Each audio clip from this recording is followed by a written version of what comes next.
Imagine waking up one morning to the sound of gunfire, explosions, screams echoing through the streets. You look out the window and see insurgents waving black ISIS flags, burning churches, taking hostages, executing civilians. This is not a movie.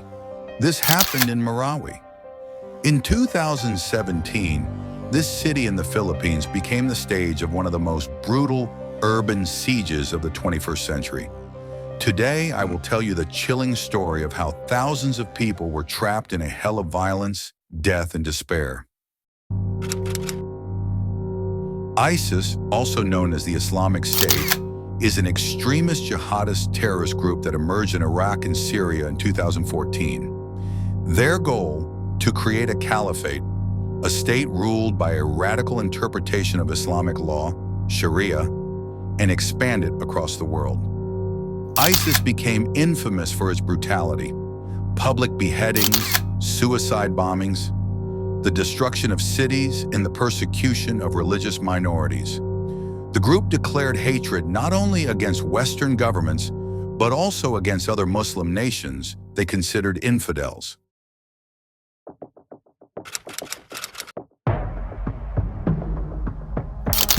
Marawi, a quiet city in the south of the Philippines, never imagined it would become the epicenter of terror. But local Islamist groups allied with ISIS had long been preparing their strike.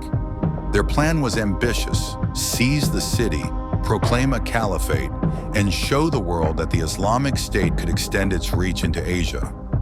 Everything erupted on May 23, 2017, when government forces attempted to capture extremist leader Isnilon Hapilon.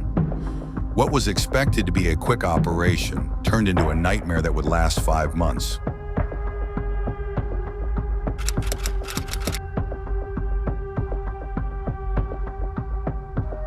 Within hours, insurgents had taken entire districts. They burned churches, smashed Christian symbols, freed prisoners, and executed those they considered enemies. The streets filled with corpses, while the rooftops shook with the thunder of army helicopters.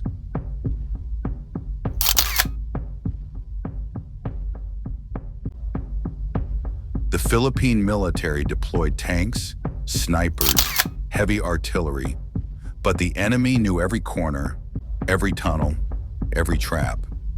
Soldiers fell into ambushes, hostages were used as human shields, houses exploded with homemade bombs.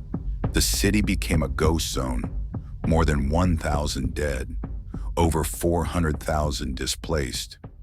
Bodies left rotting for days under the tropical sun, while bullets whistled overhead. In October, after months of massacres, the army finally killed Hapilon and Omar Mount, another key leader. But victory came at a terrifying cost.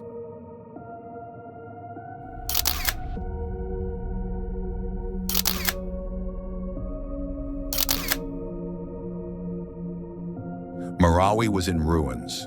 The streets, once full of life, were now skeletons of concrete. Families who fled had nowhere to return. The rubble hid not only shrapnel, but broken memories. After months of intense combat, the Philippine Army retook Marawi. More than 1,000 dead, a city completely devastated. The insurgent leaders died in the final clash, seeking the martyrdom they preached. But scars remained. 200,000 civilians displaced, a ruined city, a wounded nation.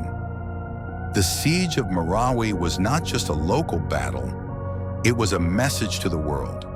ISIS had shown that, even as it lost territory in the Middle East, it could export its ideology to other regions. It revealed how extremism can ignite latent conflicts, exploit poverty, inequality, and local divisions to grow.